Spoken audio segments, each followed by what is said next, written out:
தகவல் வந்துருச்சு நமக்கு அங்கே செய்தி சொல்லுது, வானொலியிலேயே சொல்லுது. ஓ, வானொலியிலேயே சொல்லுது இந்த மாதிரி வானொலியில எந்த பிரச்சனை இருந்தாலும் டக்குன்னு போட்டுருவாங்க.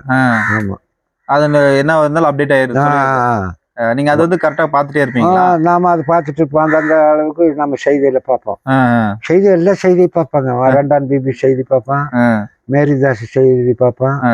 அங்க எல்லாம் சண்டை நடக்கிறது, போலீஸ் சண்டை எல்லாம் நடக்கிறது எல்லாம் பார்ப்பான்.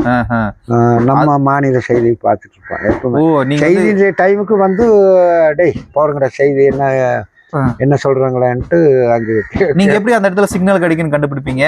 நமக்கு அந்த டைமுக்கு தானே போடுறாங்க செய்தி. அந்த டைமுக்கு அந்த செய்தி கேட்பாங்க. ஓ, அப்ப வந்து உங்களுக்கு எல்லாமே அந்த செய்தி முழுக்க அப்பதான் உங்களுக்கு தகவலே தெரியும். தகவலும் தெரியும். இல்லைன்னா ஏராசு வந்து நமக்கு சொன்னதான். அது வரைக்கும் வந்து செய்தி நமக்கு கிடைக்காது. அந்தந்த ஏரியத்துலயே ஆளுங்க இருப்பாங்க. அந்தந்த ஏரியத்துல போய் நம்ம அங்க விசாரிப்போம். அங்கே தகவல் தெரிஞ்சிருக்கு. ஆமா.